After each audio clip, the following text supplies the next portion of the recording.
Good morning, everyone, and a good Erev Shabbos. Someone once said that the three most important things in life are the three F's of life, which is faith, family, and friends. Now, which mitzvah encompasses all of these three areas? Shabbos. Shabbos is a day that we deepen our faith, our relationship with Hashem, with the divine. Shabbos is a day we deepen our connection, our relationship with our family. And Shabbos is when we spend more time with our friends, with our community. And that's why Echad Ha'am, the great Israeli poet, once said, more than the Jewish people have kept the Shabbos has kept the Jewish people. I once heard a great Dvar Torah on this week's Torah portion from Rabbi Andrew Scheiner, where he says, if you look at the opening words, Ki Sisa et Rosh B'nai Yisrael, when you will elevate the heads of the children of Israel.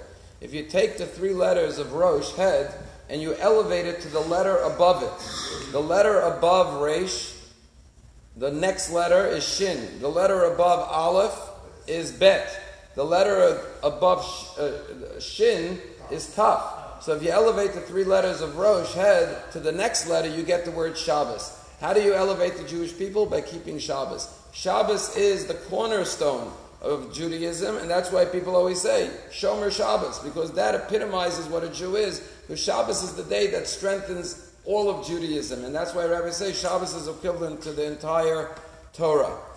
However, we find an interesting discussion in the Gemara. The Gemara says, what happens if a person gets lost in a desert, and he loses track of time, and he doesn't know which day of the week is it? How does he keep Shabbos?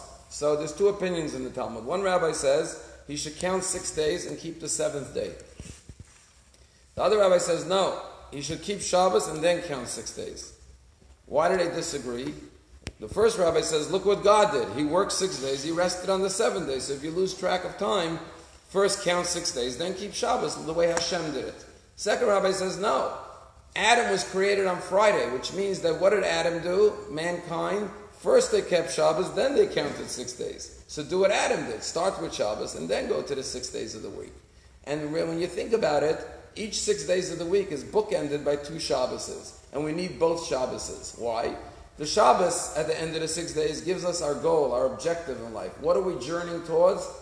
Towards Shabbos, a world of tranquility, of peace, of harmony, of family, of community, of relationship with God. That's our ultimate vision. You have to have a destination in mind where you're journeying in life. That's why every day we say today's the first day of Shabbos, the second day of Shabbos, and the Shir Shal Yom.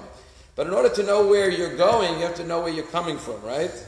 So you have to start with the Shabbos as well to give you the perspective and the vision of where you want to go. And that's why in this week's Parsha it talks about Shabbos. And it says that even though you're building the Mishkan, it says, don't violate Shabbos. Why? Because the holiness of Shabbos is even more important than building the Bet HaMikdash or the sanctuary, the tabernacle. Because a Jew could live or survive without a tabernacle. Because you could observe, you could worship God anywhere. It's better to have a house of worship, but you're not precluded from praying to God if you don't have a sanctuary.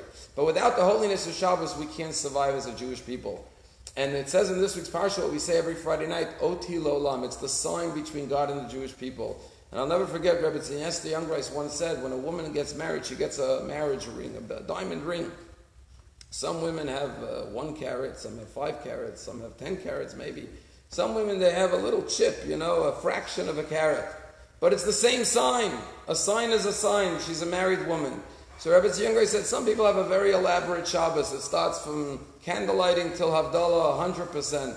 Some Jews maybe don't have the full Shabbos. They make Kiddush Friday night and go to Shul Shabbos morning. But start with something. Have at least some sign that it's Shabbos. It's not a weekday. It's not a day to go shopping. It's not a day to go play golf. It's a day to have a relationship with Hashem, with your family, and with your community. And if you think about it, if you live 70 years and you keep every Shabbos, that means 10 years of your life is exclusively devoted to quality time with Hashem, your family, and your friends and your community. And that's the greatest gift in life. That's why Shabbos is called a gift. Just this past November, there was an amazing story. An El Al flight, just a few months ago, was taking off from New York. It was supposed to leave Thursday night like 7:30. There was a delay, bad weather, 1 hour, 2 hours, 3 hours. By 10:30, 11 o'clock, the Jews on the plane, a lot of religious Jews said, we got to get off. And they said, no, we're going to take off any minute, get back to your seats, everything's going to be fine. And they said, if you leave, you're going to lose your ticket, you won't get reimbursed. They said, just get us off the plane. We just want to keep Shabbos. We don't want to land on Shabbos in Israel. Forget about our ticket.